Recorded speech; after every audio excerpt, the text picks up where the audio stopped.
Nilinlang mo ko! Walang hiya kayo! Hindi ako dapat nakipagkasundo sa inyo! Pagbabayaran niyo ang ginawa niyong ito! Lalabanan ko kayo! Wala ka nang magagawa. Nakakain ka ng karne namin. Mananalaytay na ito sa iyong mga ugat sa katawan. Hindi ka na makatatanggi pa sa lahat ng inuutos namin sa'yo. Piliting ibuka ang bunganga niya. Ipakain ang kinakain natin. Ang special na delicacy ng mga aswang. Hindi kami aalis! Umalis ka sa daraanan namin! Kung ayaw mong matikman ang galit namin! Pinatay niyo ang mga pamilya namin! Kaya gaganti kami sa inyo! Mga demonyo! Kayo ang pumatay sa mga asawa namin! Isang komunidad na sinunog, pinaghihinalaan ay pare. Paano at ano ang motibo ng panununog na ito? Magandang araw po mga kaibigan. Ito pong muli si Dark Shadow, ang inyong tagapagsalaysay. Ang kwentong inyong mapapakinggan ay hango sa totoong kwento ng buhay. Ngunit ang mga pangalan, lugar at pangyayari ay sadya naming binago upang mapangalagaan ang mga tauang sangkot. Narito na ang ating tula sa araw na ito.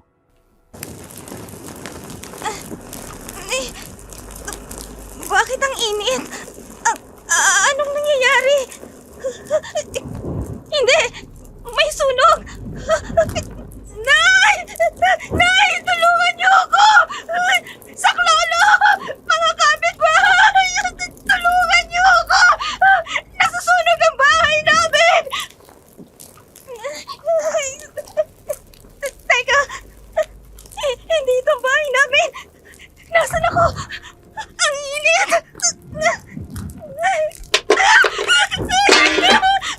Naglalaglagan na ang mga nasusunog na bagay sa bahay na to! Bakit walang tumutulong sa akin? Tulong! Tulong! Saklolo!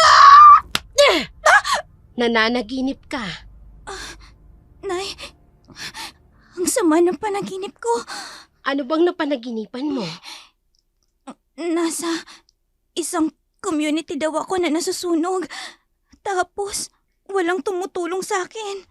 Ay nako, ang panaginip, bunga lang ng maraming alalahanin. Kaya nga ang sabi ko sa'yo, huwag kang mabalisa sa anumang bagay. Sa halip, ipagdasal mo sa Diyos ang lahat ng iyong kahilingan. Nay, Sandali nga lang, kukuha ko ng tubig na maiinom mo. ang sama ng panaginip ko. Oh, uminom ka muna ng tubig. Sa susunod kasi, magdasal ka bago matulog. I-relax mo yung isip mo. Nang sa ganun anak, hindi ka nananaginip ng nakakatakot na bagay. Sige na, uminom ka na. Opo, Kung ang iniisip mo ang kalagayan mo, gumagawa naman tayo ng paraan para masolusyonan yan. Kaya ihanda mo ng sarili mo. Maaga tayong aalis ngayon. ho? Bakit nga po pala may mga nakaimpake na gamit dito? Ay naku anak, nalimutan mo na ba? Aalis tayo ngayon. Ay, oo nga pala. Pupunta tayo sa Antonio sa Nicolas. Nakalimutan ko. Bilisan mo na dyan. Mag-almusal ka na. Maya-maya darating na yung tricycle na kausap ko. Opo. 4:00 pa lang naman na madaling araw. Mga 6:00 naman tayo aalis. Medyo malayo din ang pupuntahan natin. Mahaba-habang biyahe. Ilang bayan din ang madadaanan natin bago natin marating ang Antonio. Salamat ho, inay. Kahit ganitong itsura ko, hindi niyo ako iniiwan.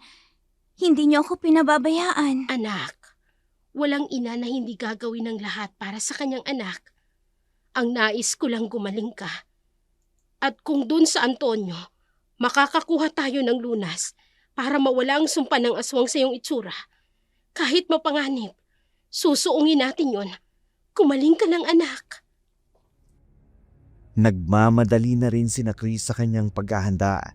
Matapos kumain, naligo na rin ito habang ang kanyang ina patuloy pa rin sa paghahanda ng ibang gamit na kakailanganin nila. Nilagay sa malaking bag ang kanilang mga damit at kung tatansyahin, aabuti ng linggo na mawawala sila sa kanilang lugar. Makalipas ang ilang oras, dumating na rin ang tricycle driver na kausap ni Aling Elma. Tumulong na rin ito sa pagbubuhat ng mga gamit nila. Habang tumutulong, malimit itong sinisipat ang itsura ng dalaga. Meron siyang sakit sa katawan, may mga bukol dahil sa taba sa kanyang likod at sa muka, para itong gumagalaw sa ilalim ng kanyang balat. Ito ang dahilan kung bakit napagkakamalang aswang si Christina ng mga taong mapanghusga at walang alam sa tunay niyang kondisyon. Matapos maihatid sa terminal ng bus, sumakay na sila. Habang naghihintay ng biyahe, sa isang gilid ng terminal, isang lalaking matangkad, may matipunong pangangatawan, ang nakasuot ng backpack, naka-sunglasses, at naghihintay ng susunod na bus. Ilang taon din akong nawala sa amin. Ginugol ang buhay sa loob ng seminaryo. Dahil sa hangarin kong makapaglingkod sa Diyos, narito ako para gugulin ang aking discernment break. Isang panahon ng pagninilay-nilay at pagsusuri ng sarili upang matiyak kung ang pagiging pare ay tamang landas para sa akin. Panginoon, alam niyo kung gaano kasalimuot ang buhay ko sa lugar na ito noon. Kaya naisipan kong magpare upang akayin ang mga tao sa pananalig sa inyo, na alam kong iyon ang magiging daan para makawala ang mga kababayan ko sa sumpa ng kadiliman sa kanila. Gugugulin ko ang buhay ko para tulungan sila at makapanumbalik sa inyo. Patnubayan mo po ako, Panginoon. Si Father Joseph, isang seminarista na nasa discernment break, isang panahon ng pagninilay-nilay at pagsusuri sa sarili upang matiyak kung ang pagiging pari nga ay tamang landas para sa kanya. Pagtatagpuin ang landas ng mga taong kapwa naghahanap ng kasagutan sa kanilang buhay. Isang taong naghahanap ng liwanag at isang taong nagdanais mag-akay patungo sa liwanag. Mag-aapat na oras din ang biyahe kung tutuusin, pero dahil lubak-lubak ang daan paakyat ng bundok at halos doble ang oras na kanilang biyahe, kaya halos hapon na sila nang makarating sa Antonio. At ilang oras pa rin ang lalakarin paakyat ng sitio. Papasok pa lamang sila ng sitio, pinagtitinginan na sila ng mga tao, mga tinging, may panghusga. Manong, magkano ho? 250 ho. Eto ho, bayad namin. Pakitulungan naman kaming ibaba yung mga dala-dala namin. Dito na tayo, anak. Manong, salamat ho sa paghatid sa amin. Wala pong anuman. Nakaalis na yung tricycle, pero hinahabol mo pa rin ang tingin yung driver. Ang sama po kasing makatingin. Hayaan mo na lang, anak. Isipin mo na lang na starstruck sa sayo. Halika na, pumasok na tayo. Napakaganda naman ng bahay na to. Kaninong bahay to? Bahay ito ng kaibigan ko. Bahay bakasyonan niya ito. Nasaan siya? Nasa Amerika na siya. Siya rin ang nagsabi sa akin na maraming bali-balita na mayroong namumungad na aswang sa lugar na ito. Bago siya umalis, sinabi niya na muna sa akin. Katulad ko rin siya, naghahanap ng mga aswang. Pero hindi ko rin lubos maisip kung bakit tumungo sila sa Amerika ng kanyang asawa. Ngayon ko lang nalaman, may mga kaibigan din pala kayong ganito kayaman. Pasensya ka na kung inilihim ko sa iyo, anak. Mas gusto ko lang kasing mamuhay tayo ng mapayapa. Halika na, tulungan mo akong mag-ayos ng mga gamit natin. Kahit maraming katanungan ang namumutawi sa isipan ni Christine, pinagwalang bahala niya na lamang ito dahil sa pagod sa mahabang biyahe. Naging maayos naman ang unang gabi nila. Habang nagpapahinga si Christine, inihanda naman ni Elba ang kanyang mga kailangan para mahuli ang sinumang aswang na aali-aligid sa kanila dahil buong akala niya aswang ang makapagbibigay ng lunas sa kalagayan ng kanyang anak. Kinaumagahan, maagang nagising si Christine. Nagpaalam sa kanyang ina na maglalakad-lakad muna para makilala ang lugar. Pinayagan naman ito ni Elma dahil abala rin ito sa pag-aasikaso ng mga gamit nila. Maya-maya pa'y nawili si Christine sa pamamasyal hanggang makarating ito sa sentro ng barangay. Mangilan-ngilan din ang bahay na yari sa semento. Nakatawag pansin sa kanya ang mga tanawin. Isang tagong lugar sa mataas at magubat na bundok ng San Nicolas, pero may itinatagong ganda. Ngunit sa kabila noon, naruroon din ang mga mapanghusgang lipunan dahil sa itsura ni Christine. Doon ako magtatago. Bibilisan ko ng pagtakbo ko. Ang bata, patungo sa may bangin. Kung magtutuloy-tuloy siya sa pagtakbo, mahuhulog siya sa baba. Haharangan ko siya. Bata! Huwag kang tumuloy! Matarik ang lugar na yan! Mahuhulog ka sa baba!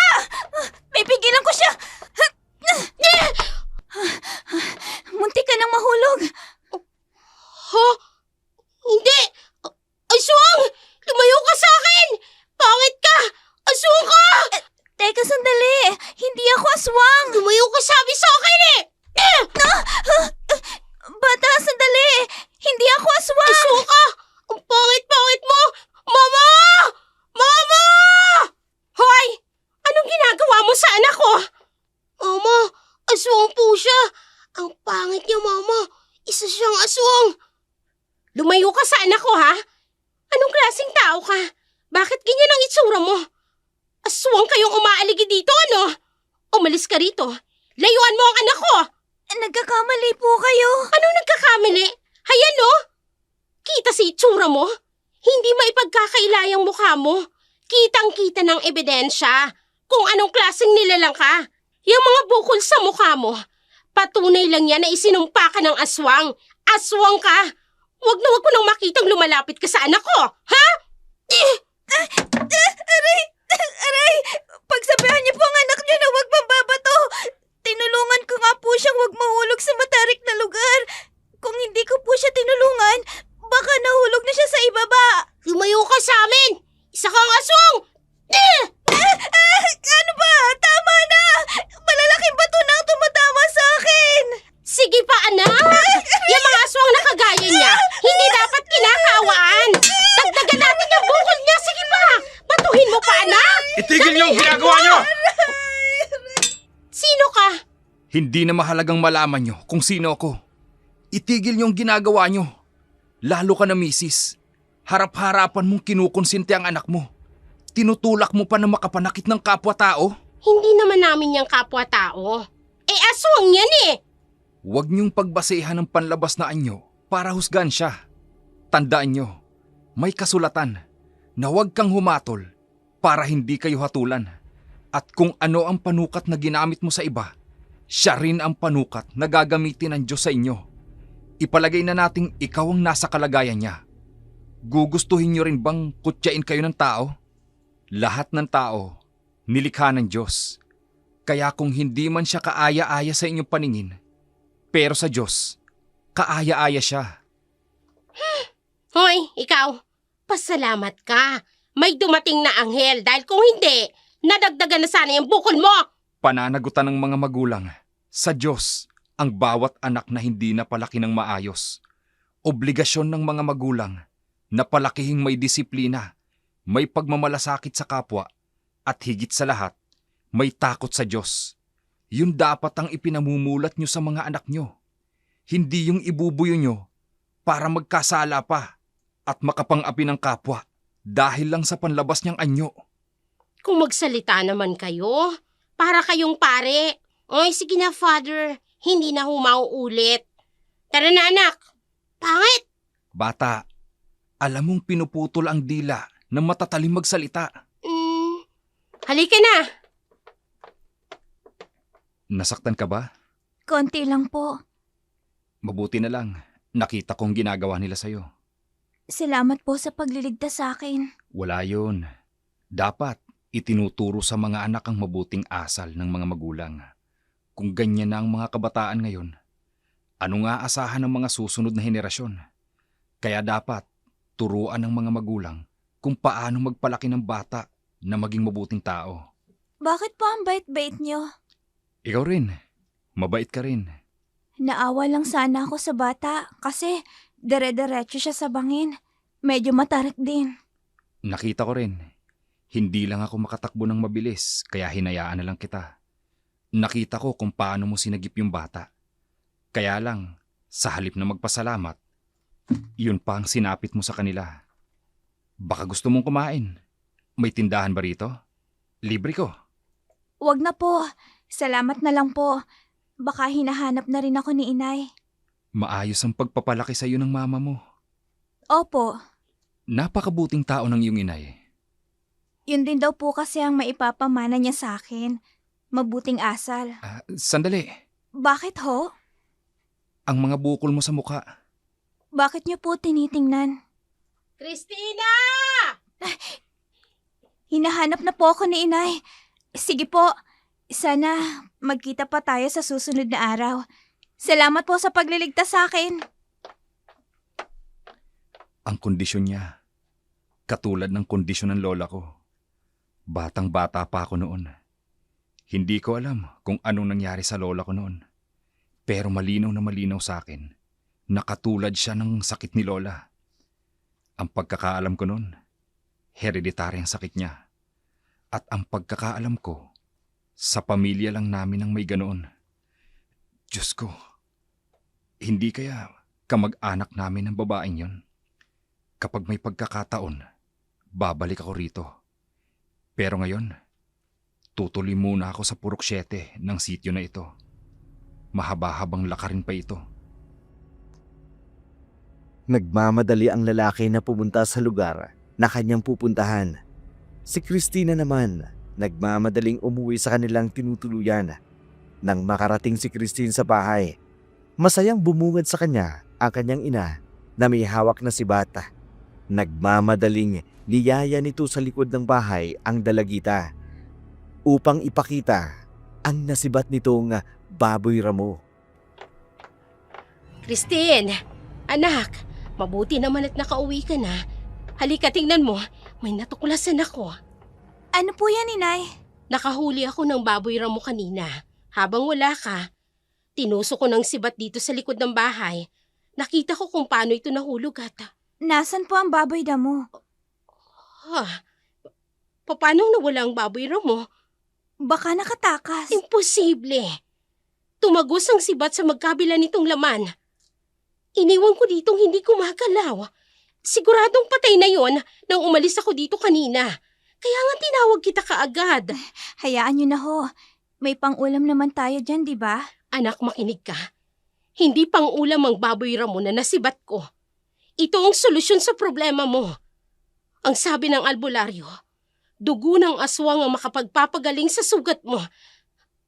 Dugo pa rin ito. Dito. Hindi ito dugo ng hayop, Christine. Dugo ito ng tao. Ano ho? Dugo ng tao? Oo, anak. Kilala ko ang pagkakaiba ng dugo ng hayop at dugo ng tao. Kung ganon, totoo nga ang mga kwento dito.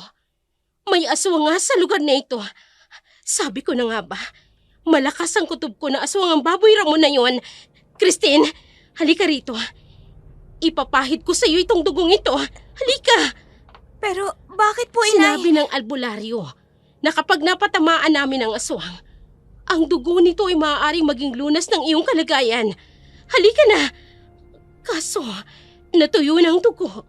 Wala na. Ayos lang po, inay. Hayaan niyo na. Makakahuli rin tayo ng aswang sa lugar na ito. Ang akala ko pa naman, makakakuha na tayo ng lunas sa sakit mo. Tara na nga sa loob. Basta ang mahalaga, napatunayan natin na may aswang dito.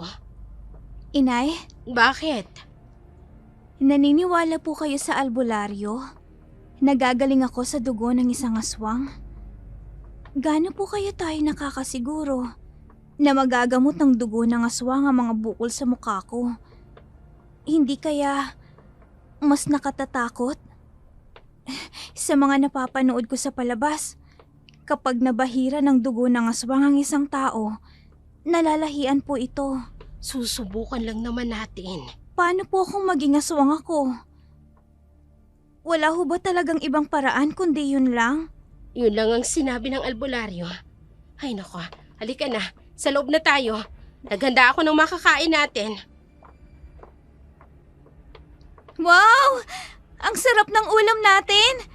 Paborito ko to, Inay! Alam ko. Kaya nga yan ang niluto ko eh. O ikaw, saan ka nga pala galing kanina? Bakit parang ang tagal mong nawala? Lumamig tuloy ang kakainin natin. Sige na, maupo ka na dyan. Nay, ano bang nangyayari sa inyo? Bakit pinagsisilbihan niyo po ako? Lagi ko naman itong ginagawa.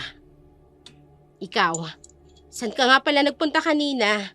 Bakit ang tagal mong nakabalik? Nay, may nakilala akong mabuting lalaki kanina. Talaga? Sino naman? Hindi ko po alam ang pangalan niya. Pero, ipinagtanggol niya po ako dun sa batang lalaking nambato sa akin kasama po yung nanay niya. Binato ka? Sino yun at susugurin ko? Naku, wag na ho, Inay. Sa susunod, huwag kang papayag na aapi-apihin ka dahil lang sa itsura mo. Ano ba kasing nangyari, ha? Kasi ho, tinulungan ko yung bata na hindi mahulog sa bangin. Pero akala nung bata aswang ako. Kaya, pinagbabato nila ako. Buti na lang, dumating yung lalaking yun at pinigil sila. Salamat naman sa Diyos at may nagtanggol sa'yo. Pinagalitan niya pa nga po yung babae at sinabi sa kanya na hindi daw dapat husgahan ng tao base sa itsura. Parang pare nga po ang dating niya, Inay eh. Pare, Bakit po, Inay? Bakit bigla kayong natigilan nang marinig niyong sinabi kong pare? Meron po ba kayong naaalala tungkol sa mga pare? wala. Sige na, kumain na lang tayo. Sana magkita pa kami. Nang sa ganun po, maipakilala ko siya sa inyo. Halos kaedaran niyo lang siya eh. Nagpatuloy na lamang sa pagkain ng mag-ina. Biglang natahimik si Elma sa sinabi ng kanyang anak. Pagkatapos kumain, tumungo na ito sa kanyang silid. Naghanda ng mga kakailanganin niya kinagabihan para sa kanyang paghahanap ng aswang. Ayon kasi sa kanyang paniniwala sa albularyo, ito ang makatutulong sa kanila para masolusyonan ang malalang kondisyon ng kanyang anak. Habang naghahanda, hindi niya maiwasang mapaiyak nang may maalala siyang nakaraan sa kanyang buhay. Nasaan ka na kaya ngayon? Ang huli nating pag-uusap. Para magpaalam ka sa akin na magsiseminaryo ka. Wala akong laban. Wala akong lakas ng loob na sabihin sa iyong totoo. Kasi ang buong akala ko, magiging akin ka. Magiging tayo. Pero sino ako para pigilan ka sa plano ng Diyos sa buhay mo? Mas gusto ko pa rin ang buhay mo na maglingkod ka sa Diyos bilang pari. Paano kung sabihin ko sa iyong totoo? Kung gayong masisira ang pagpapari mo kapag nalaman mong may anak ka sa akin. Kaya mananatiling lihim na lang ang tungkol sa ama ni Christina. Naging tahimik ang bawat sandali sa pagitan ng mag-ina. Hindi na rin pinansin pa ni Christine ang pananahimik na kanyang ina. Inisip na lamang nitong marahil iniisip na kanyang ina ang hangarin nitong makapaghunting ng aswang kinagabihan. Dala ang pangontra na gamit sa paghuli ng aswang. Nagpaalam na si Elma na aalis muna. Ninais naman sanang sumama ni Christine pero hindi naman ito pumayag. Dumating ang umaga. Bigo naman ang kanyang ina sa layunin nito. Matapos mag-agahan, nagpahinga na ang kanyang ina at habang nagpapahinga ang ina, nagpasya si Christine na mamasyal uli sa labas. Hindi niya inaasahan ang kanyang makikita. Abay, grabe naman at sinapit ang mga alaga mong kambing. Ay, sa tingin nyo, sino kaya ang gagawa nito? Hindi tao ang gagawa nito, kundi isang impakto. Kung tao man, taong may sira sa utak. Eh, maniniwala ba kayo? Kung aswang ang may gawa nito, hindi kaya aswang? Bay, matagal nang walang aswang sa sityo natin. Huwag niyong sabihin, meron na namang gumagalang aswang sa sityo natin. Kailangang mag-ingat ang bawat taga-nayon. Proteksyonan ang mga alaga nilang mga hayop. Baka hindi lang ito ang gawin nila. Ang lalo pang nakakatakot, baka hindi na lang tao ang punteryahin nila. Sino naman kaya ang gagawa nito? Kapitan, baka hindi nyo pa po alam. May dayo tayo dito sa sityo natin. Dayo? Oo, dayo. At kapag nakita ninyo, walang duda, may lahing aswang. Eh, muntik na ang biktimahin ang anak ko. Mabuti na lang at nasundan ko kaagad. Saan sila tumutuloy? Eh, hindi ko alam. Pero para sa inyo, aalamin ko. Eh, hindi naman ako papayag na maubos ang mga alaga natin. Yun na nga lang ang natitirang kabuhayan. Tapos mapipirwisyo pa ng dayong aswang na yun. O sige. Mabuti na lang pala at nakabisita ako sa sityo na ito. At least, nasaksihan ko mismo ang mga kaganapan. Sige, aalis na ako, pero pangako, gagawa ako ng aksyon tungkol sa bagay na ito. Manadagot ang may kagagawa ng lahat ng ito. Aswang nga ang may kagagawa nito. Malakas ang kutob ko. Naaswang yung babaeng muntik na mabiktima ng anak ko. Ang pangit ng itsura niya. Kahit saang anggulo, aswang talaga siya. Baka naman gawa-gawa mo lang ito. Nung una napaalis mo na yung mag-asawa sa taas. Yung may bahay na bato doon. Buntis pa naman yung babae. Napaniwala mo kami na aswang yun. Kaya sila umalis nang wala sa oras. Ay, totoo naman Mula nga nang umalis sila, wala nang aswang na nambibiktima dito sa atin. Sada nga lang, totoo ang sinasabi mo. So hindi kayo naniniwala na aswang nga yun? Hindi ko alam. Hindi ko pa naman napapatunayan. Speaking of aswang, tingnan nyo yung dumarating Ay, ang pangit. Oh, nasa na si Kapitan? Wala na, nakaalis na. Umalis na yung habal-habal na sinakyan niya. Oh, yan. Yang babaeng yan, muntik na yang sumalakay sa anak ko. Yan ang aswang. Hindi po ako aswang. Eh kung hindi ka aswang, paano mo ipapaliwanag yung mga alaga kong mga manok na namatay? Puno ng kagat at wakwak ang tiyan, pati yung asawa ng kumari ko, ha? Namatay din si Paring Kanor. Wala po akong kinalaman dyan. Hindi ko po alam yung mga pinagsasasabi nyo. Alam nyo ba, natagpuan si Paring Kanor na wala ng buhay kaninang umaga. Dilat ang mga mata. Halatang takot na takot bago namatay. At nakatuwa dito naliligo siya sa sarili niyang dugo habang ang kanyang lamang loob pilit na kinuha mula sa kanyang puwitan. Hindi po ako ang may gawa niyan. Hindi po ako mamamatay tao. Manahimik ka, aswang! Pinatay mo ang asawa ko! Hindi po ako aswang. Wala po akong kinalaman dyan. Minsan mo nang pinagtangkaan ang buhay ng anak ko. Muntik mo nang itulak sa bangin sa burol, ha? Dapat sa'yo parusahan Wala ba kayong gagawin para panagutin ang babaeng ito? Mula nang dumating yan dito, nagkaroon na ng katakot-takot na kaganapan sa lugar natin. Sandali lang. Kain ko palang nakita ang babaeng ito dito. Hindi naman tama na basta na lang natin siyang husgahan at ipasa sa kanya ang sisi. Lalo na't wala naman tayong ebidensya. Kinakampihan niyo ang aswang na yan? Hindi lang kaaya-aya ang itsura niya dahil sa mga bukol niya sa mukha. Hindi! Kailangang managot siya sa nangyayari dito sa sityo natin. Tama na yan. Ano? Father Joseph! Kilala niyo siya?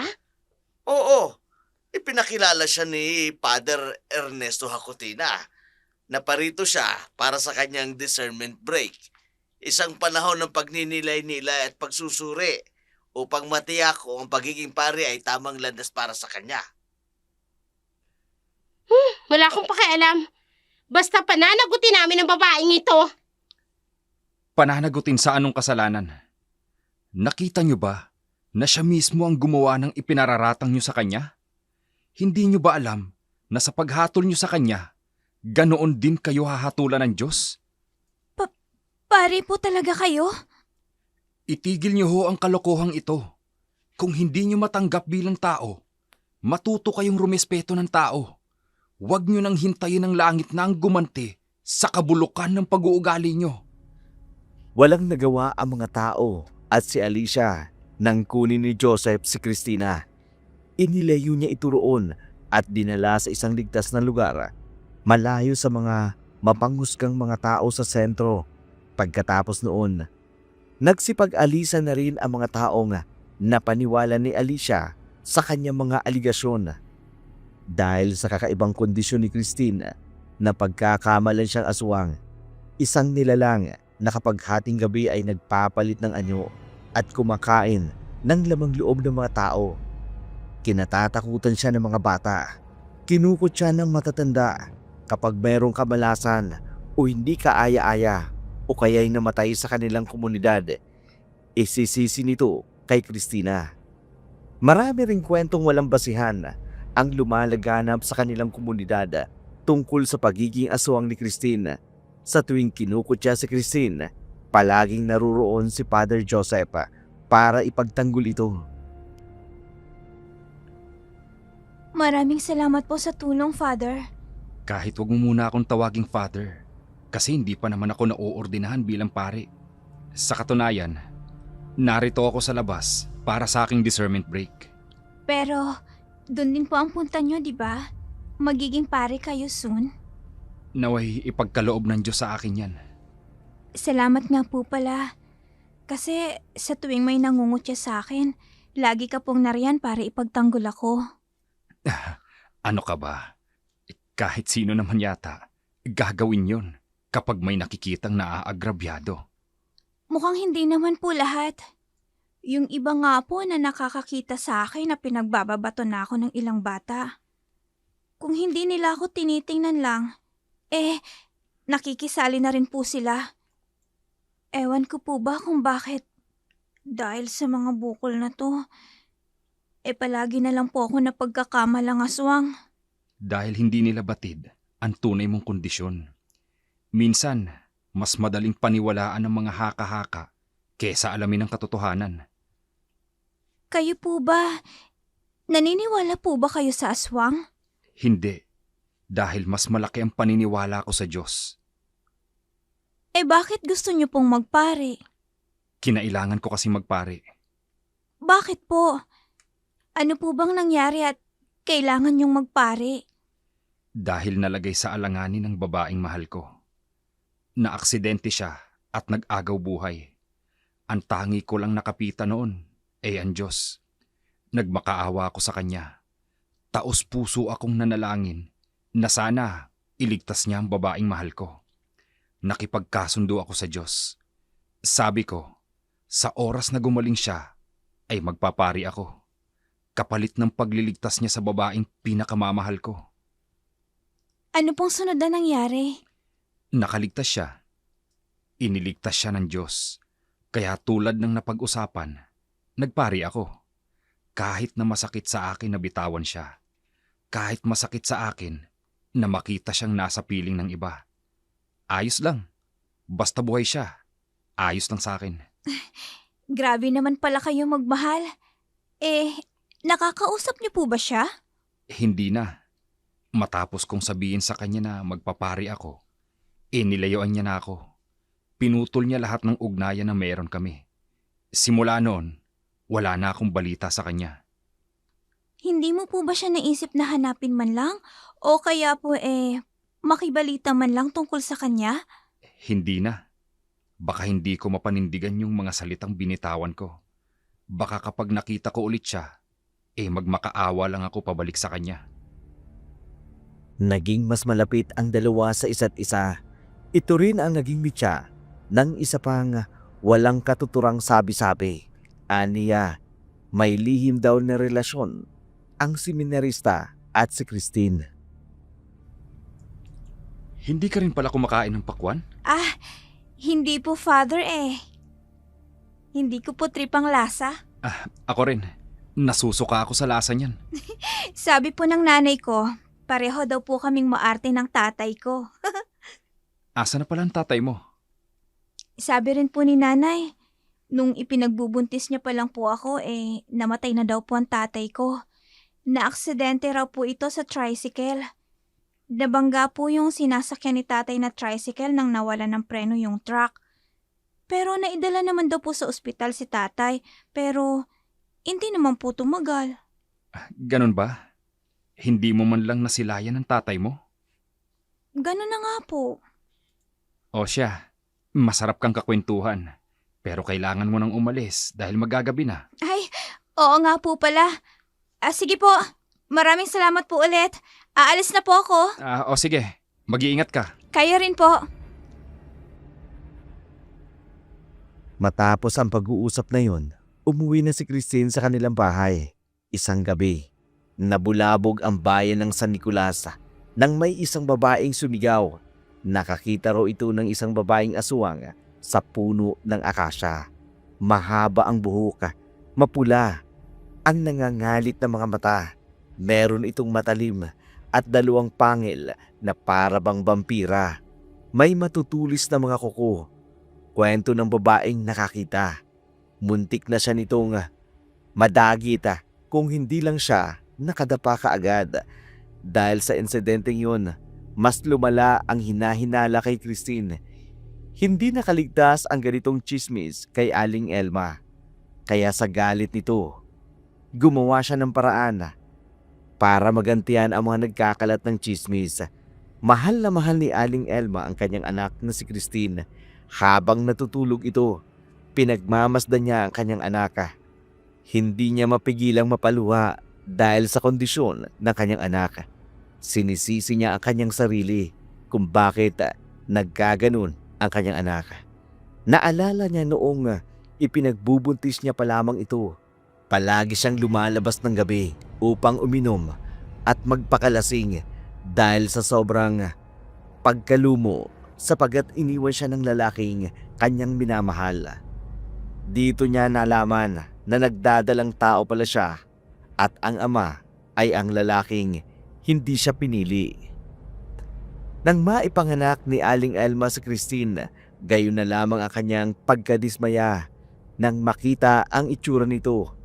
Pinanganak niya itong may malaking bukol sa muka, maging sa likod dito. Dahil lumaki ito sa probinsya, meron lamang paniniwala at mas pinili nitong patingnan si Christine sa albularyo. Sinabi ng albularyo na isinumparo ng aswang ang kanyang anak. Bilang isang ina, hindi maaatim ni Aling Elma na kinukutya ang kanyang anak. Tinatawag pa itong salot at aswang. Parang tanikala ang mga salitang ito sa kanyang dibdib. Sa tuwing mapag-iisa siya, naaalala niya ang sinabi ng albularyo tungkol sa kanyang anak.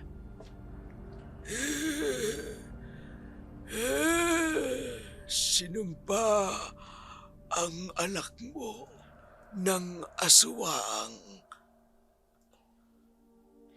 Ho? Bakit naman isinumpa ang anak ko? Dahil sa inggit. Inggit? Oo, Sino naman ang maiinggit sa akin? isang babaeng aswang ang nagnanais lamang makaganti sa'yo. Kaya sinumpa ang anak mo. Paano mapuputol ang sumpa? May pag-asa pa bang gumaling ang anak ko? Aswang ang gumawa ng sumpa. Kaya aswang din ang makatatanggal ng sumpa. Ang ibig mong sabihin, kailangan kong hanapin ang aswang na nagsumpa sa anak ko? Maaari. Pero may mas matinding paraan para dyan. Ano? Dugo ng aswang. Kailangan mo makakuha ng dugo ng aswang at dapat mo itong ipahid sa katawan ng iyong anak pagsapit ng kabilugan ng buwan. Saan naman ako maghahanap ng aswang? Ay bahala ka na doon. Pero may alam akong lugar. Sa Sitio Antonio, bayan ng San Nicolas. Marami akong nababalitaan tungkol sa sitio na yon. Naglalabasan ang mga aswang sa iba't ibang anyo. Meron nga raw na may biyesta pa. Malayo ang lugar na yon. Pero kung susubukan mo, wala namang mawawala sa'yo. Mapapagod ka lang. Pero may posibilidad na gumaling ang anak mo. Kaya kami nandito dahil sa sinabi ng albularyo. Kailangang makahanap ako ng aswang sa lugar na ito. Isang palatandaan ng aswang ang hindi sila makatingin ng diretsyo kapag kinakausap. Yun ang kailangan kong mahanap sa lugar na ito. Teka, ang lalaking yun, kanina pa pasipat-sipat dito sa bahay na tinutuluyan namin. Ang mga gamit ko. Humanta ka sa akin. Kung aswang ka man, pinapadali mo ang trabaho ko. Ang buntot pagi at ang sibat, ihahanda ko. Mabilis na kumilos si Elma. Sinamantala ang pagkakataon. Nagbabaka sakaling aswang ang nakita niyang umaali-aligid sa kanila. Dahil bihasa sa pagiging aswang hunter si Aling Elma, mabilis siyang nakakilos. Nasundan ang lalaking nagmamasid sa kanila sa likod ng bahay. Sino ka? Bakit mo kami minamanmanan? Hindi naman. Napadaan lang ako. Kilala ko yung dating nakatira dito. Napansin ko lang, bago na yung nakatira. Bakit hindi ka makatingin sa akin ng diretso? Duling kasi ako eh. Nahihiya ako sa inyo. Tumingin ka ng diretso! Anong kailangan mo sa amin? Wala. Tingnan ko lang sa gagawin ko. Kung hindi ka magsasabi ng totoo, Anong? alam mo naman siguro kung ano ang hawak ko. Mahigpit ang pagkakahawak mo sa buntot pagi. Oo. At kahit aswang, mamimilipit sa sakit kapag nahampas ko nito. Mamumula, magkakasugat, at mamamaga ang tatamaan nito. Anong gagawin mo? Naghahanap kasi ako ng aswang. Kaya susubukan ko ngayon. Baka makatagpo ako ng aswang. Subukan mong tumakas. Sisibating kita. Wala akong ginagawang masama. Paraanin mo. Hindi. Hanggang hindi mo sinasabi sa akin ng totoo. Kung bakit ka nagmamasid sa bahay na ito. Sinabi ko na sa'yo, diba? Hindi ako naniniwala. Hindi ako naniniwala. Magsabi ka ng totoo! Mamimilipit ka sa sakit. Pero hindi naman talambraso mo. Aswang ka! Aswang ka! Hindi ko alam ang sinasabi mo. Umamin ka! Aswang ka nga!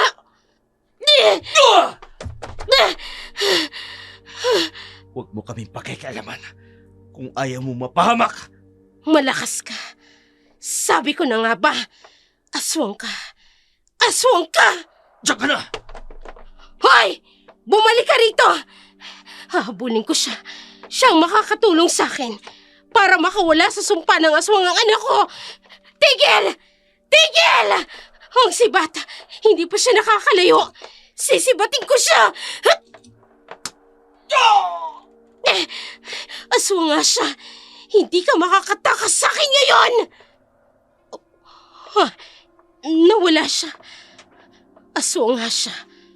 Tama nga ang sabi ng kaibigan kong si Beatrice. May aswang nga sa lugar na ito. Pero hindi pa sila masyadong namiminsala ng mga tao. Marahil, dahil hindi pa kabilugan ng buwan. Mabuti, Para makahuli ako ng isa sa kanila, kailangan gumaling ang anak ko. Kung napatamaan ko siya, hindi maiiwasang lumabas ang dugo sa katawan niya. Yun ang susundan ko. Nagmamadali si Elma na sundan ang tumatakas na aswang. Ang dugo nito ang nagbigay sa kanya ng hudyata para masundan ang kinaroroonan ng mga aswang. Tila ba ang pagkakataon na ang umayon sa kanya sa kanyang pagsunod, natunto nito ang isang komunidad. Sa loob pa rin ito ng sityo biyak na bato, pero sobrang liblib na. Ilang lumang kabahayan ang nakatayo.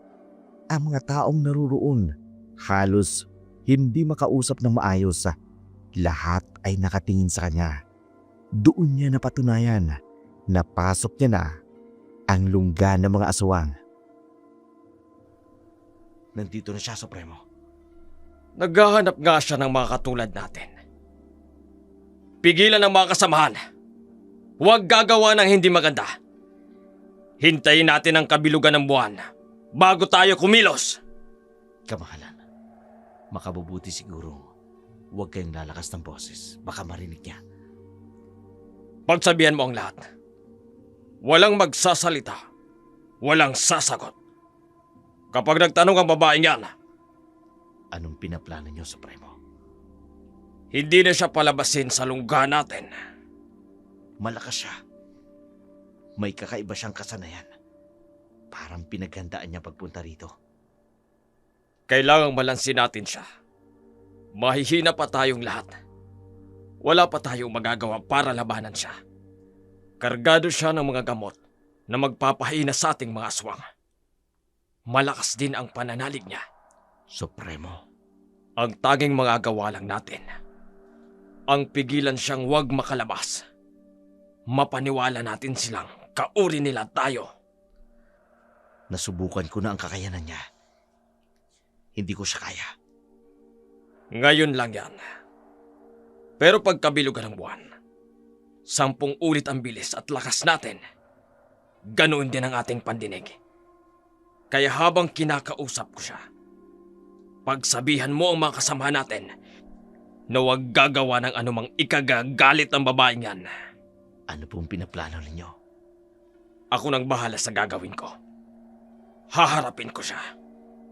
Gawin mo ang sinasabi ko. Sige ho. Ano nga pala yung sinabi niyo? Sige ho. Alis na ako. Pangahas na pumasok sa aming lungga. Wala pang nakakapasok dito na nakalapas ng buhay. Pagkain ang lumapit sa amin. Total, matagal-tagal na rin kaming hindi nakakain ng laman ng tao. Ikaw ang magiging handa namin sa kabilugan ng buwan. Hinarap ni Supremo si Elma. Wala namang kaalam-alam sa tunay na pinaplano ng pinuno ng mga aswang. Matagal na hinintay ni Elma ang pagkakataong matagpuan ang lungga ng mga aswang. Kaya nasabi niya sa kanyang sarili, hindi siya lalabas ng lungga ng mga aswang nang hindi nakakapatay ng isa man sa mga aswang dahil naniniwala siya sa sinabi ng albularyo. Dugo ng isang aswang ang kailangan para mawala ang sumpa kay Christina. Maligayang pagdating sa aming maliit na komunidad. Ako ang pinuno dito. Pasensya ka na sa mga kasamahan ko. Hindi lang sila sanay na may bisita. Kaya hindi sila makapagsalita. Nag-iingat lang sila. Iniisip kasi nila na NPA o espiya ang pumapasok dito. Bakit dito kayo nakatira sa lugar na ito? Masyado ng liblib bago marating. Dadaan muna ng masukal na kagubatan. Kung hindi sasadyain, hindi makikita ang lugar ninyo. Nais naming mamuhay ng tahimik. Malayo sa magulong lungsod at sa mga taong mapagsamantala. Anong klaseng nilalang kayo? Bakit mo na itatanong? Naghahanap ako ng kakaibang nilalang. Nang aswang? Isinumpa ang anak ko, ayon sa sabi ng albularyo.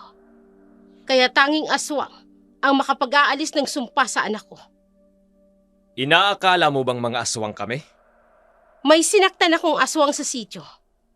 Alam kong nasugatan ko siya. Kaya sinundan ko ang bakas ng kanyang dugo.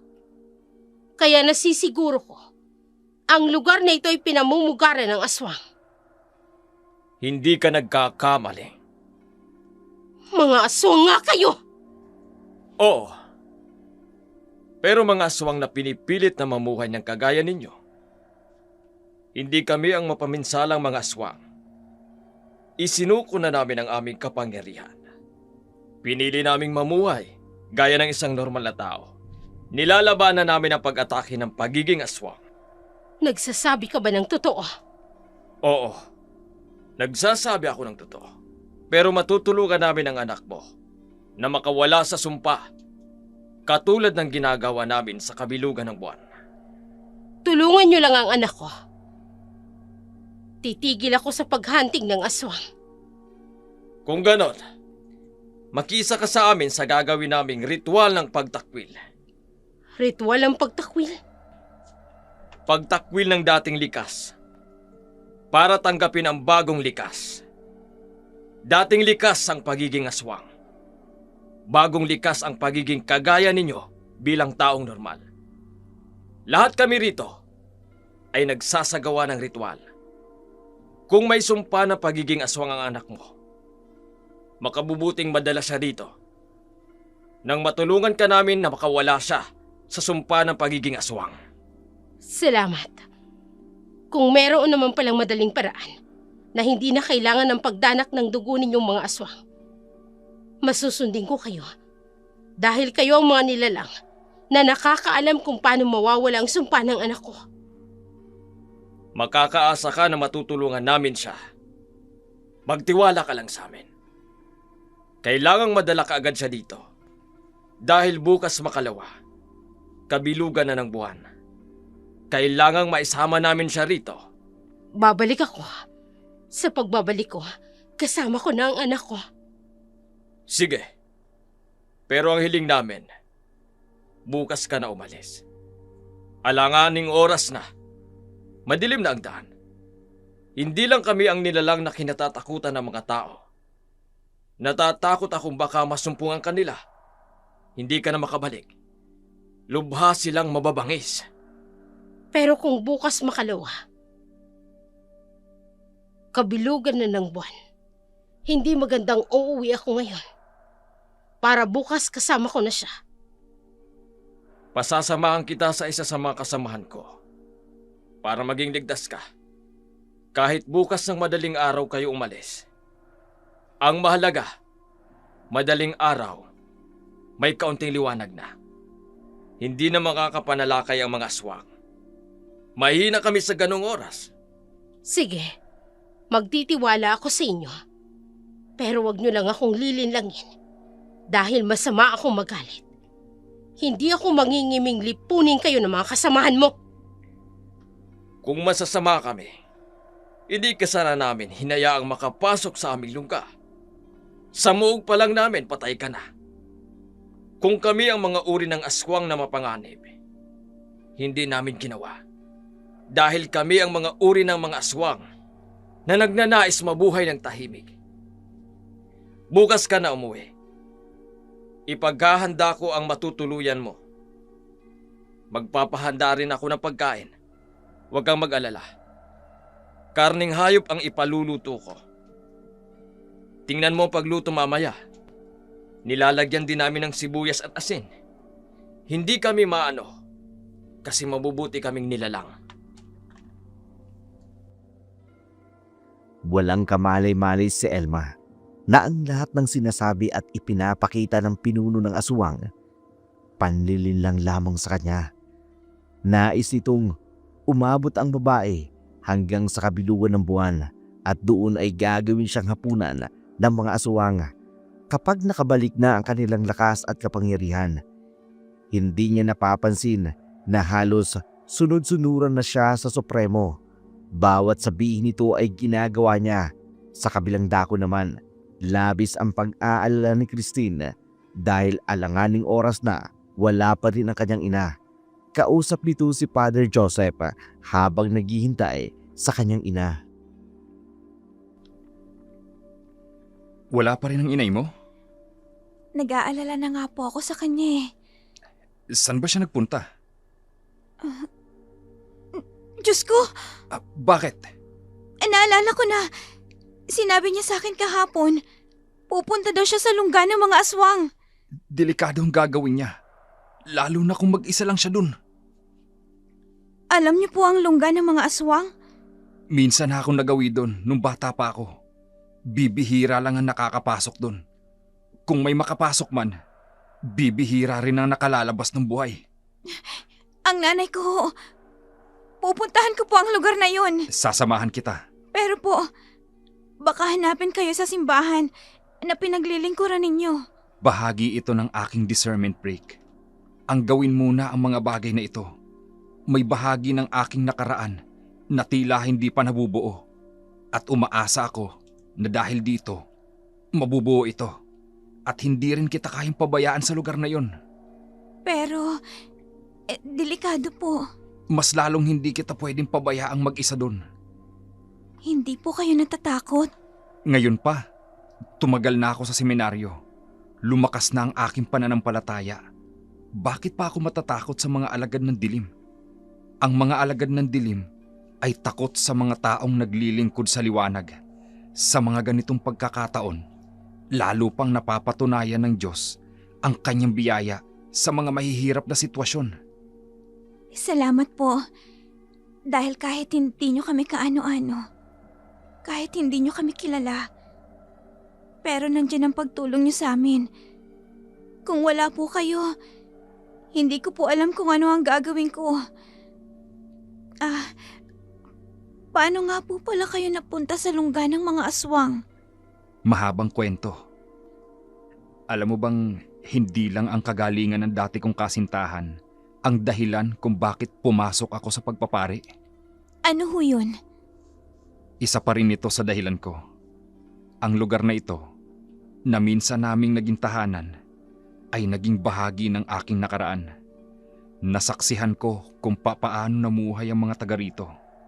Kung paanong nabuhay kasama ang mga aswang. Nais ko lang akayin sa liwanag at huwag makapasok sa kapangyarihan ng kadiliman. Napakabuti niyo po. Bihira lang ang pare na may ganyang hangarin. Ang akayin, ang mga taong hindi normal na namumuhay sa liwanag. Sa iba, buwis buhay ang ganyang gawain. Ito ang propesyon namin. Ang mamatay alang-alang sa mga taong maaakay para sa Diyos. Kailan po tayo aalis? Bukas ng madaling araw. Bukas tayo aalis. Kailangan, bago magliwanag, ay naroroon na tayo. Minsan kasi, hindi namin nakikita sa umaga ang lugar na yon. Nanliligaw ang mga aswang na naroroon. Pero ngayong malakas ang pananalig ko sa Diyos, wala silang magagawa para magamitan tayo ng kapangyarihan. Patayin niyo ang aswang!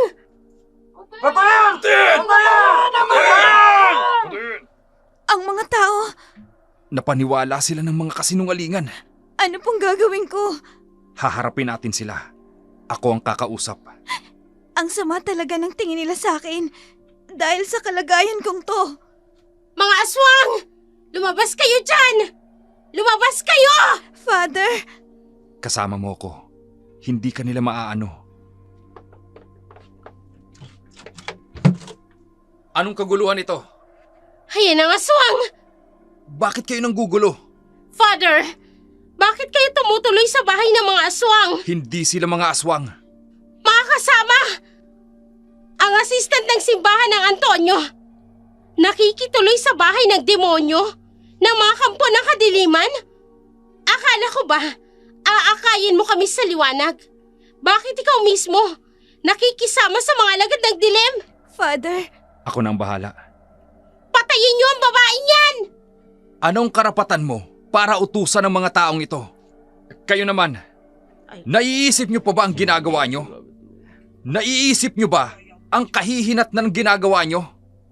Sa tingin niyo, makaliligtas kayo sa batas kapag ginawa niyo yan? Human rights violation ang ginagawa niyo yan. Kahit ang mga alagad ng batas, walang karapatang patayin ang sinuman. Anong pruweba nyo at kailangan nyong patayin ang babaeng ito? Mula nang dumating siya sa lugar namin, naging magulo na ang barangay. Samot-saring patayan ang nagaganap. Mula lang nang dumating sila. Sapat na bang dahilan yon para patayin nyo siya? Nakita nyo ba sa akto na siya ang gumagawa niyan? Sino sa inyo ang isa man na nahuli siya sa akto na kinakain ng mga alaga niyong hayop o pinatay ang mga kamag-anak nyo? Walang makasagot. Isa lang ang ibig sabihin nito. Wala isa man sa inyo ang magpapatotoo kahit isa. Kung ganon, isang malaking kasinungalingan ang pinaparatang ninyo. Kayo ay nagkakaisa para sa isang kasinungalingan. Maawa kayo sa mga sarili nyo. May mga pamilya rin kayo. May mga anak. Hindi nyo rin gugustuhin na mangyari ito sa mga anak ninyo. Sabi ko na nga ba hindi tayo dapat nakinig kay Alicia. Hindi nyo ba nakikita ang mga sarili ninyo? Kayo ang totoong lumilikha ng kaguluhan. Kayo ang totoong nagpapasakop sa udyok ng kadiliman. Sino ngayon ang mga nasa alagad ng dilim? Di ba? Ang mga taong mapanglikha ng kaguluhan? Maniwala kayo sa akin! Aswang yan! Oy, nasan ba ang patunay mo? Father, pasensya na ho nag-domino effect kami. Basta na lang kaming sumunod kay Alicia nang wala man lang sapat na basihan. Bakit ka ba galit na galit sa aswang? Dahil pinatay nilang asawa ko! Sa aswang ka gumanti. Huwag sa inosenteng batang ito. Anong kasalanan niya sa'yo? Siya man ay biktima ng aswang. Buong buhay nila, humahunting sila ng aswang para makawala sa sumpa ng aswang sa katawan niya.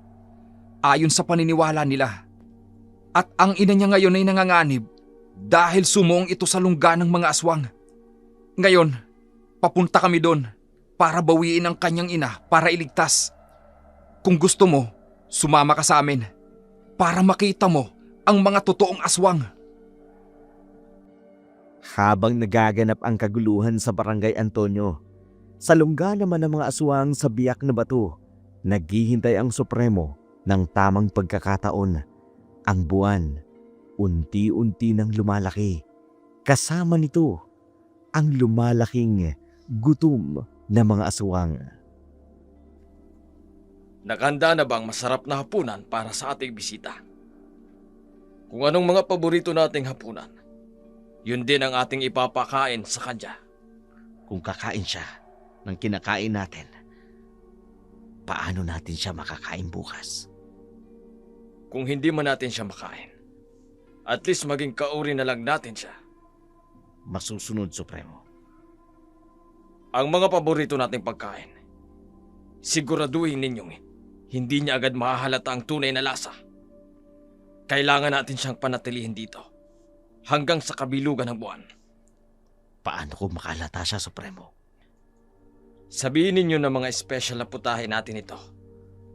Mga lutong probinsya na hindi niya nasubukan dati. Dahil totoo naman yun, hindi ba?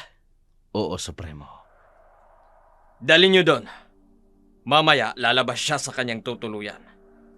Ikaw naman, habang kumakain, iligpit mo ang mga gamit niya, ang mga pangontra laban sa atin. Masusunod po. Bilisan niyo na.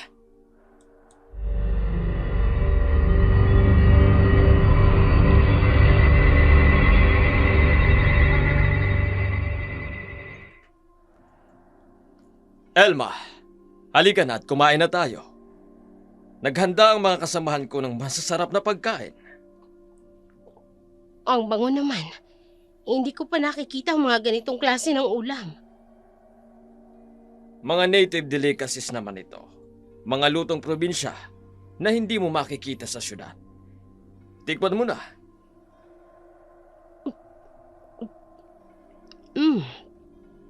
Masarap nga.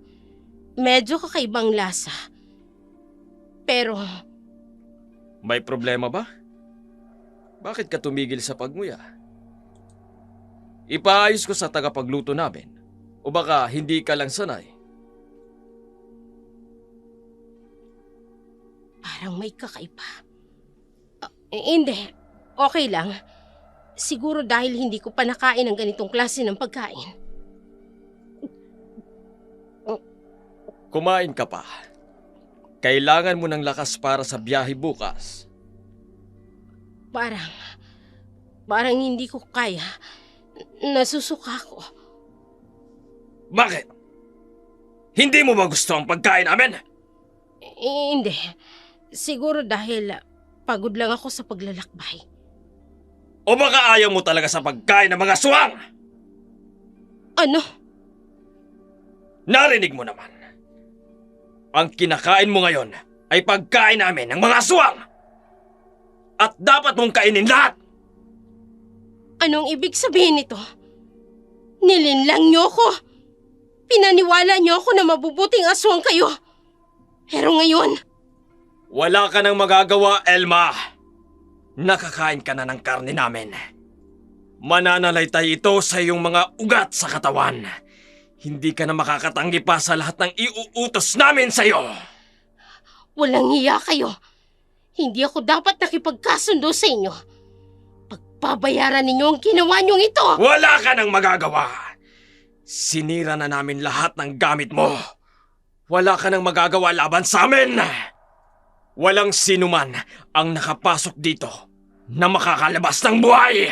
Walang hiya kayo. Nasaan ang mga gamit ko? Wala na! Sinira na namin! Lalabanan ko kayo! Hawakan ninyo sa... Pilitin ninyong kumain! Kailangan makain mo ang kinakain namin para maging kaul ka namin o ikaw ang kakainin namin. Karne ng taong ipinakain niyo sa akin kanina. Timonyo ka!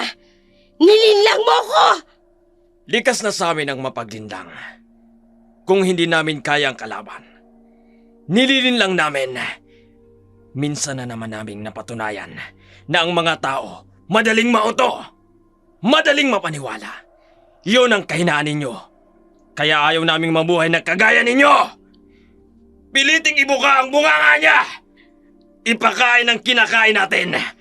Ang special na delicacy ng mga aswang! Ayoko! Kumain ka! Kumain ka! Kain! Kain!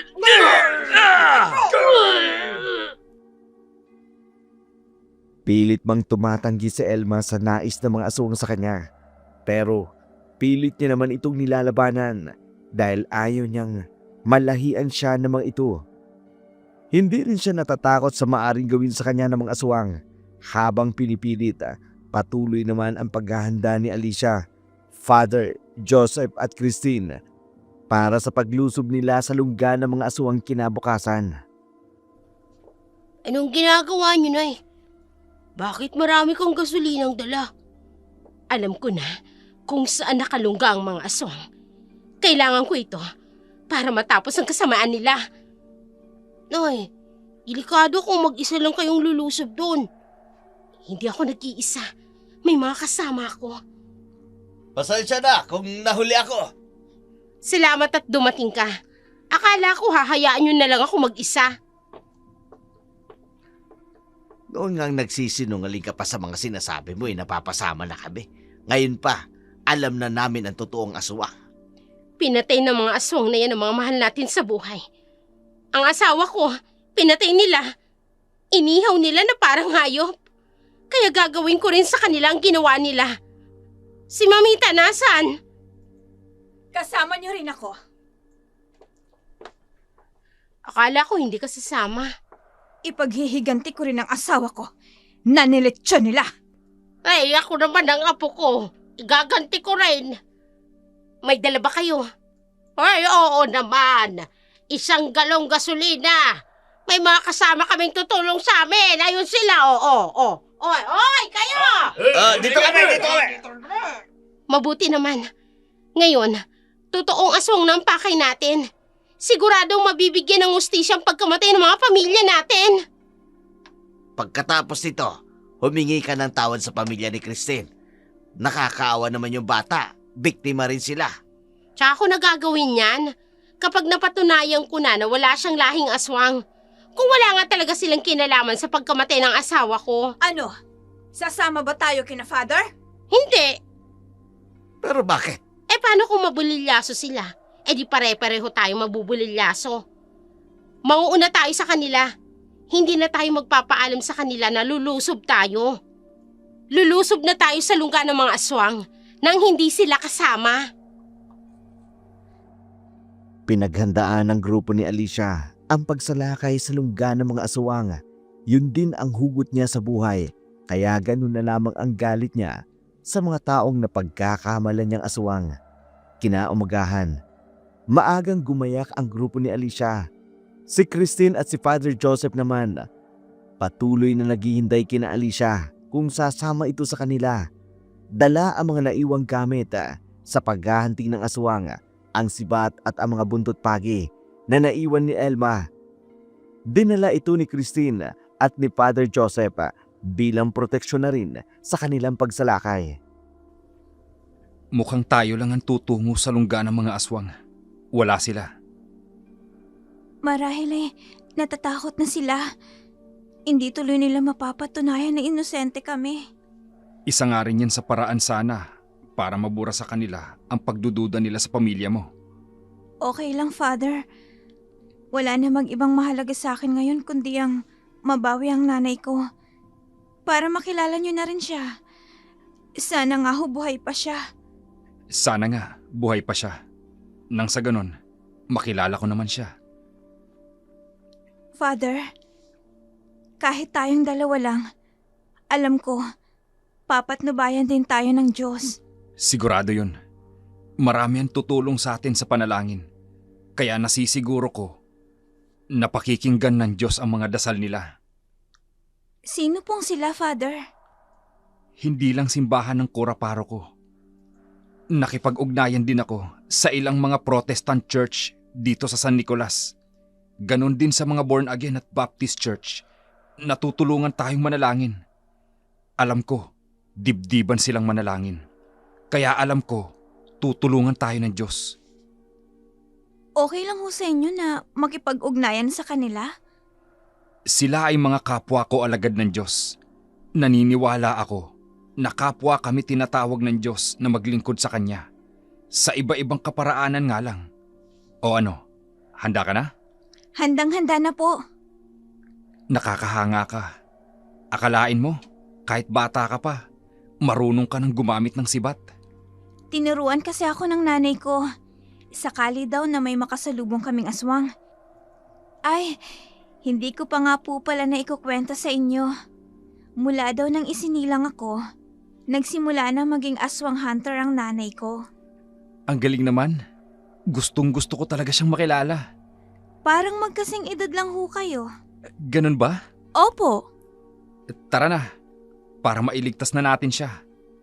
Ngayon ang magandang oras na lumusob sa kanila. Mahihina sila sa mga oras na ito. Sige ho, tara na po.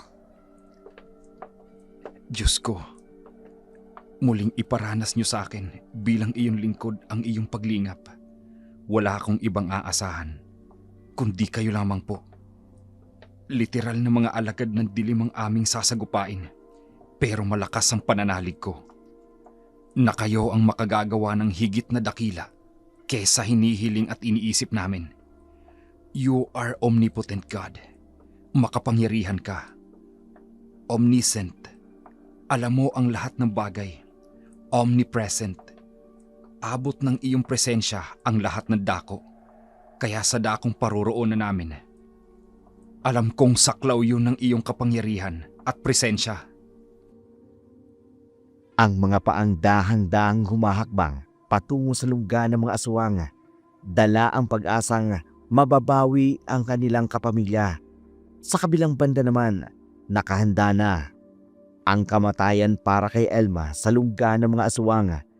Nakahanda na ang panggatong na ipangluluto sa kanya ng mga aswang, at ang grupo naman ni Alicia nasa ibang bahagi ng lugar upang isaboy ang gasolina.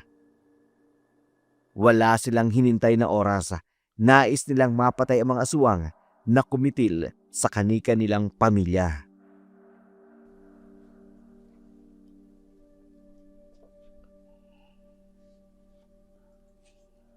Sino kayong mga tao? Sino kayong pangahas na naglakad at pumasok sa aming teritoryo? May nakakita sa atin. Ano gagawin natin ngayon, Alicia? Alicia, baka mapurnada tayo. Akala ko safe sa atin ang lugar na ito. Bakit natunugan nila tayo? Huwag kayong matakot. Ito na yung pagkakataon natin. Ano mang panganib ang dala nila, haharapin natin. Hindi tayo papayag na hindi sila magbayad sa ginawa nila sa pamilya natin. Sumagot kayo! Mga trespasser kayo dito!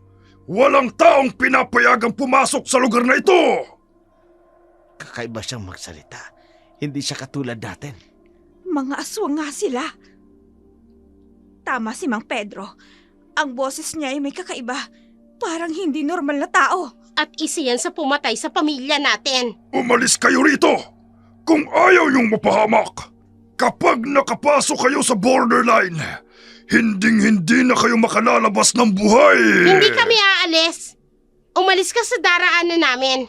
Kung ayaw mo matikman ang galit namin, pinatay niyo ang mga pamilya namin. Kaya gaganti kami sa inyo! Alicia, sigurado dapat na tayong... Hindi! Hindi ako natatakot. Lalaban ako. Lalaban tayo! Pero, Walang pero! Eto ng oras. Mga demonyo kayong pumatay sa mga asawa namin! Mga hunghang! Hindi kayo makatatakbo sa amin! Nasa harap na natin. Nakita ko na siya. para sa asawa ko, sibatin natin! Ipaghiganti natin ang ating mga pamilya! Sibatin na yan! Tumago sa dibdib ko! Natamaan natin ang aswang. Totoo nga na aswang siya! Hindi!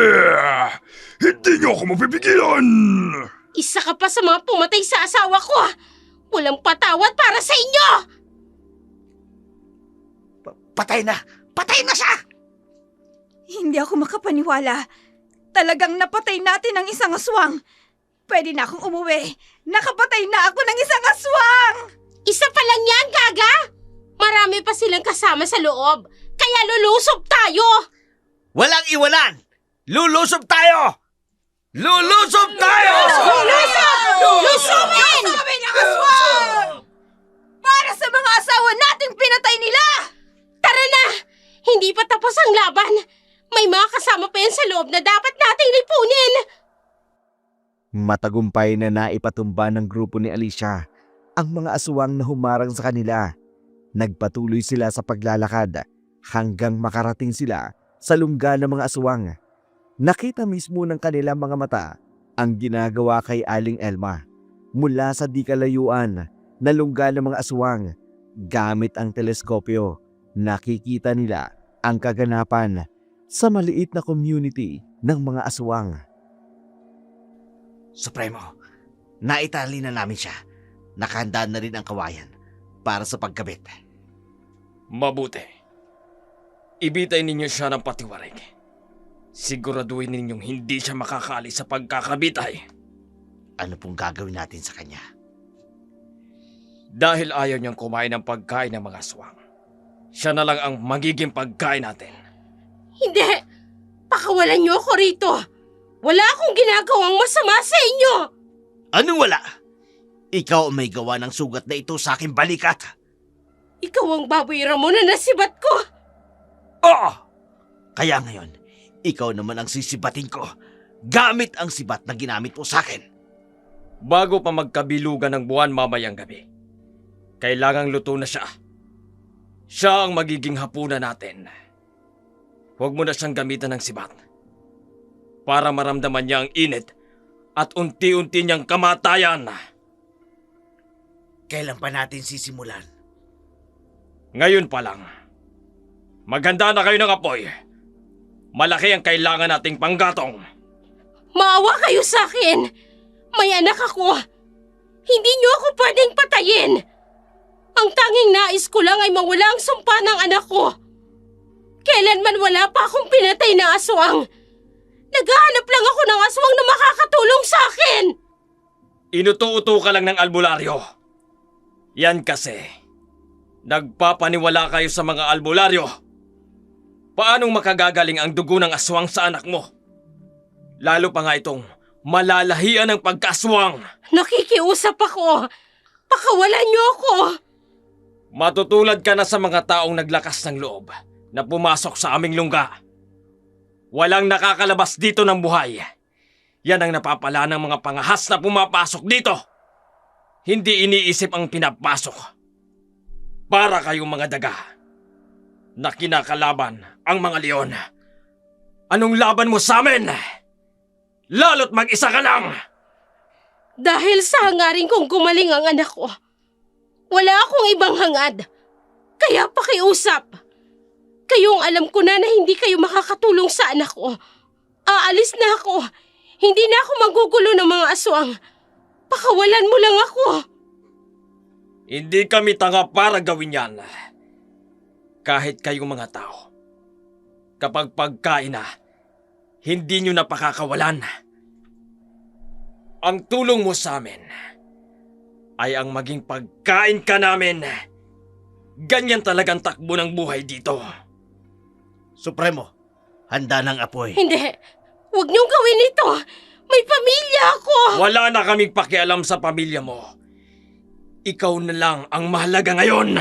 Panginoon, wala na akong magagawa para sa aking anak. Patawarin mo ko. Hindi ko na isama si Christine sa ligtas na lugar. Magdasal ka na habang pwede pa. Maya-maya, wala ka ng pagkakataon. Christine, anak ko, sana'y mapatawad mo ko. Hindi ko natupad ang pangako ko sa iyo. Supremo, simulan na natin! Simulan na! Bago pa dumating ang mga bisita natin, kailangang tapos na tayo! Diyos ko, tanggapin mo ang kaluluwa ko. Wala na akong laban. Ito na ang katapusan ko. Nagsimula ng sindihan ang kahoy sa palibot ni Elma habang siya ay nakatali. Sa kabilang dako naman, galit na ang mga taga-sityo sa kanilang nakikita. Bigla tuloy nilang naisip, marahil ganun ang ginawa ng mga aswang sa asawa nila. Tila ba nililitsong baboy ang ginagawa bago ito kinakain. Kaya wala silang natagpo ang bakas sa pagkawala ng mga mahal nila sa buhay. Ganon ang ginawa nila sa mga tao. Iniihaw nila na parang hayop. Nararapat lang sa kanila na sunugin din. Tama si Mamita. Nakita na natin ang totoo. Talagang sila ang aswang. Hindi tayo dapat mag-antay pa. Tama kayo. Napatunayan ko na rin na hindi aswang ang pamilya ni Elma at ni Christine. Mabuti naman at natauhang ka. Biktima lang pala sila ng mga aswang tulad natin. Hindi sila ang kalaban natin. Bilang pambawi sa kanila, tutulungan natin si Elma na makawala sa kamay ng mga demonyong yan. E paano natin siya tutulungan? Ibubuhos natin ang gasolina sa buong lugar na yan para matawag ang pansin ng mga aswang at magulo sila. Magagawa kaya nating makuha sa Elma bago sila makapaganda? Kailangan nating subukan. Hindi natin pwedeng pabayaan ang inosenteng babae na yan. Sige, handa na ako. Para kay Elma! Maganda na kayo. Sabay-sabay nating ibubuhos ang gasolina sa iba't ibang bahagi ng lugar nila. Sige, gagawin namin ang lahat ng iniutos mo. Total, ikaw naman ang nagsisilbing PL namin. PL? Ano pa, the parent leader? Ay, okay. E di sunugin na natin lahat. Habang naguguluhan sila, kukunin natin si Elma. Delikado yan. Pero para sa hustisya ng mga asawa natin at para kay Elma, gagawin natin. Walang atrasan. Ito na ang pagkakataon natin para makaganti sa pumatay sa mga mahal natin sa buhay. Simulan na natin! Bago pa nila matapos ang kanilang ginagawa kay Elma! Oy, tara na! Para sa lahat ng biktima ng mga aswang na yan. Tara! Teka, sandali. Ano ba, bakit? Nasaan si Father Joseph? Tsaka si Christine. Malamang wala pa sila. Nauna tayong tumungo rito. Marahil sa mga oras na ito, papunta pa lamang sila. Nais kong bumawi sa kanila. Kaya iligtas natin si Elma. Bilisan na ninyo! Ibuhos nyo ng mga gasolina. Nang makalikha na tayo ng ingay at magulo sila. Sige na! Sige, bilisan na natin. Ira! Oh, ang iba sa inyo, ha? Si Elma dapat. Bago pa nila masindihan ang apoy na gagawin nila, tayo na ang mauunang makalikha ng apoy. Mabilis na naisagawa ng grupo ni Alicia ang kanilang plano. Mabilis namang sinilaban ang mga kubol ng mga aswang, maging ang kanilang sanktuaryo ay nasunog na rin. Ito ang naabutan ni Father Joseph at ni Christine, kaya dali-dali nilang hinanap ang kanyang ina. May malaking sunog sa lugar ng mga aswang. Father, may nagkakagulo na doon. Baka may nangyari ng masama kay nanay. Bilisan natin. Kailangang mahanap agad natin ang inay mo. Pero mag-ingat tayo. Mukhang nagkakagirian ang mga aswang. Ano kayang nangyari? Bakit nagkakasunog?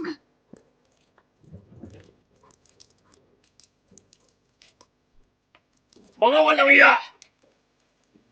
Sinunog ninyo ang aming tahanan! Sinunog ninyo ang aming santuari! Sinong lapastangan ang gumawa nito? Mga kapun ko! Ano po? Wala kayong ititira! Hanapin ninyo ang naglikha ng sunog! Patayin sila! Supremo! Nasusunog na lahat ang kabayanan natin! Hanapin ninyo ang naglikha ng sunog na ito! Patayin ninyo sila! Sino kaya ang naglakas ng loob na gawin ito sa amin? Hindi ko alam. Pero kung sino man yan, babayaran nila ng buhay ang ginawa nila!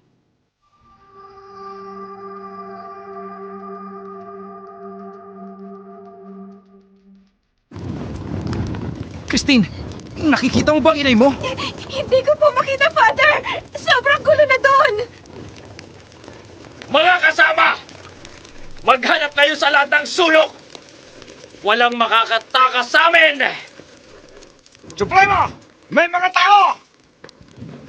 Sino? Mukhang dayuhan din. Baka sila may kagagawa ng sulog! Dakpin niyo sila! Patayin ang lahat ng nakikita ninyo! Christine, Father, nakita na tayo! handa na ako, Father. Hindi ako natatakot sa kanila. Para kay inay. Mga demonyo kayong mga tao! Pagbabayaran ninyo ang mga ginawa ninyong ito! Diyos na mahabagin at makapangyarihan, iligtas mo kami sa kamay ng mga demonyong ito.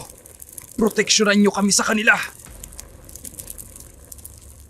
Hindi tayo makakalapit! May kung anong nakasisilaw sa taong yan! Sino kang demonyo ka? Hindi ba't ikaw ang demonyo na namiminsala ng mga tao? Pumapatay ng mga walang kalaban-laban. Kayo ang kampo ng demonyo! Ikaw ang nanunog ng aming lungga! Pagbabayaran ninyo ito! Supremo! Nakawala ang bihag! Sinong bihag ninyo? Hanapin ninyo ang babae yon! Hindi dapat makatakas ang babae yon! Siya ang magiging hapunan natin! Saan niyo dinalang nanay ko? Ikaw! Ikaw nga ang anak niya! Halos kahawig ka nga namin. Isinumpa ka nga ng isang aswang! Hindi ako naniniwalang isinumpa siya ng isang aswang. Hindi aswang ang may kagagawan yan, kundi problema sa kanyang kondisyong pisikal. Ilabas niyo ang bihag niyo! Ilabas niyo na! Anong kaguluhan yon? Mga Militar Supremo, binabaril nila ang mga kasama natin! O hindi! Hindi maaaring maubos ang ating lahi! Halika! Bitawan mo ako! Ikaw ang magiging pain ko para matigil ang mga militar na yan sa pagpapaputok sa aking mga kasamahan. Itigil ninyo yan! Itigil nyo ang ginagawa ninyo! Kung ayaw ninyong pugutan ko ng ulo ang babaeng ito! Itigil niyo ang ginagawa niyo! Bihag nila ang anak ko! Parang awa niyo na! Itigil niyo ang pagpapaputok! Baka patayin nila ang anak ko! Pakiusap! Tama na, itigil ninyo ang ginagawa nyo! Supremo! Ang sunog ang nakatawag pansin sa mga militar. Nakita nila ang malaking apoy. Kaya naalarma sila. Na! Magbabayad ng mahal ang naglikha ng sunog na ito! At ikaw na pari ka! Ikaw ang nanunog sa amin! Hindi ko magagawa yan. Kararating ko lang. Inay! Tumakas ka na! Sandali. Kilala ko siya. Kilala niyo po ang nanay ko? Hindi ito ang oras para pag-usapan ng mga revelasyon ninyo. Magselis kayo! Kung ayaw ninyong mapugutan ng ulo ang babaeng ito! Wag! Maawa ka sa anak ko! Bakit? Naawa ba ang mga sundalong tinawag mo? Para pagbabaralin kami? Buhay ng mga kasamahan ko ang nawala. Kaya matitikman nila ang tindi ng galit ko! Huwag mong idamay ang anak ko! Elma! Joseph! Sige! Lumapit ka sa kanya. Mag-usap kayo. Pero ang babaeng ito, ang magiging hostage namin. Para makatakas kami ng mga kasamahan ko! Anong ginagawa mo dito? Tutulungan ko sana ang anak mo na bawiin ka sa kanila. Joseph, tulungan mo ko. Bawiin natin si Christine. Kailangan mo siyang iligtas. Oo, ililigtas ko siya. Pero Tsaka ko na ipapaliwanag sa iyong lahat. Basta gawin na lang natin para mabawi natin sa kanila ang anak ko. Sa tulong ng mga militar at ng grupo ni Alicia, ligtas nilang nabawi si Christine at si Elma sa kamay ng mga aswang. Habang ang pinuno ng aswang na si Supremo, hiniling na wag silang papatayin.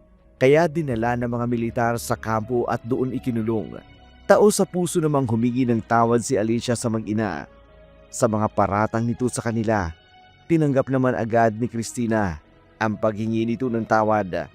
Ang grupo naman ni Alicia, masayang makitang maraming aswang ang namatay. Sa puso nila, nabigyan ng hustisya ang pagkamatay ng kanilang kapamilya. Salamat po sa Diyos at ligtas tayong lahat, Inay. Oo, anak. Salamat din kay Father Joseph. Kung wala siya, baka kung ano nang nangyari sa akin, mabuti na lang talaga at naisipan yung puntahan ako. Father, okay lang po kayo? Parang tahimik po kayo simula kanina. Joseph, ito na ang tamang panahon para malaman mo ang totoo. kinakabahan man ako. Pero alam ko na ang katotohanan ang magpapalaya sa akin. Ano pong totoo? May hindi po ba ako nalalaman? Anak, si Father Joseph. Siya ang ama mo. Ano po? Pero sabi niyo po namatay ng papa ko sa aksidente. Nagsinungaling ako, anak. Ginawa ko yun para protektahan kayo pareho. Para hindi magkaproblema sa pagpapari niya. Christina, nang una kitang makita, alam ko agad na may koneksyon tayo. Ang kondisyon mo, hereditary yan. Ang lola ko noon ay may ganyan ding sakit. Kaya pala, parang kilala na kita noon pa man, Father. Hindi lang yun, anak. May paraan pa para gumaling. Ang lola ko, naipagamot niya ang sakit na yan. May mga espesyalista sa Maynila na nakagagamot niyan. Totoo po ba? Gagaling pa ako? Pasensya na kayo. Kaya ako naghanap ng aswang. Kasi akala ko yun ang paraan. Hindi ko alam na may modernong gamot na pala. Walang dapat ipagpatawad, Elma. Ginawa mo lang ang sa tingin mong tama para sa anak mo. Pero Father, papaano na po ang pagpapari niyo? Hindi ho ba magkakaroon ng problema? Anak, sa loob ng mga taong ito, marami akong natutunan. Ang pamilya ay ministeryo din. Hindi lang sa simbahan ng Katoliko pwede maglingkod sa Diyos. Joseph, hindi mo kailangan. Hindi, Elma. Desisyon ko ito. Maraming paraan para makapagpatuloy sa paglilingkod sa Panginoon. May mga Protestant churches. May mga community ministries. Ang Diyos ay hindi limitado sa isang denomination lang. Ibig niyo hubang sabihin, Ibig kong sabihin, pipiliin kong buuin ang pamilya natin. Maghahanap ako ng ibang paraan para makapagpatuloy sa paglilingkod sa Diyos. Bilang ama, bilang asawa, at bilang ministro sa ibang kapasidad. Sigurado ka ba? Hindi mo pagsisisihan? Lahat ng nangyari, ang pagkakakilala ko sa inyo, hindi aksidente. Ito ang plano ng Diyos para sa akin. Sa amin. talaga ho, hindi pa rin po ako makapaniwala. May papa na ako at gagaling pa ako. At magkakaroon ka pa ng normal na buhay, anak. Pupunta tayo sa Maynila para magpagamot. At tapos, magsisimula tayo ng bagong buhay bilang pamilya. Salamat, Panginoon. Sa wakas, kumpleto na ang pamilya namin. Panginoon, salamat sa pagbibigay ninyo sa akin ng pamilyang ito. Gabayan niyo kami sa bagong simula na ito at ipakita ninyo sa akin kung paano ko kayo paglilingkuran sa pamamagitan ng pagmamahal ko sa pamilya ko. Amen. Amen. Ngayon, umuwi na tayo. Umuwi na tayo sa ating bagong simula. Nagtapos ang kwento ni Christine sa paghahanap niya hindi lamang ng lunas sa kanyang kondisyon, kundi ng kumpleto niyang pamilya. Ang sakit ni Christine ay tinatawag na lipoma, isang kondisyon sa katawan kung saan meron itong bukol na gawa sa taba sa kanyang likod at sa kanyang mukha. Ngunit sa modernong panahon, ang lipoma, isang kondisyon na madaling magamot ng mga dalubhasang doktor sa pamamagitan ng simpleng operasyon. Hindi ito sumpa o gawa ng mga aswang, kundi isang natural na kondisyon na maaaring mangyari sa sinuman sa tulong ng wastong medikal at pangangalaga. Lubos na gagaling si Christine at magiging normal ang kanyang buhay. Ang tunay na kagalingan, pisikal man at higit sa lahat, espiritual na karamdaman. Tanging ang Diyos lamang ang makapagbibigay ng lunas sa lahat ng karamdaman. Si Joseph, natagpuan niya ang kanyang tunay na pagkakatawag. Hindi bilang pare, kundi bilang ama at ministro ng Diyos sa kanyang sariling tahanan.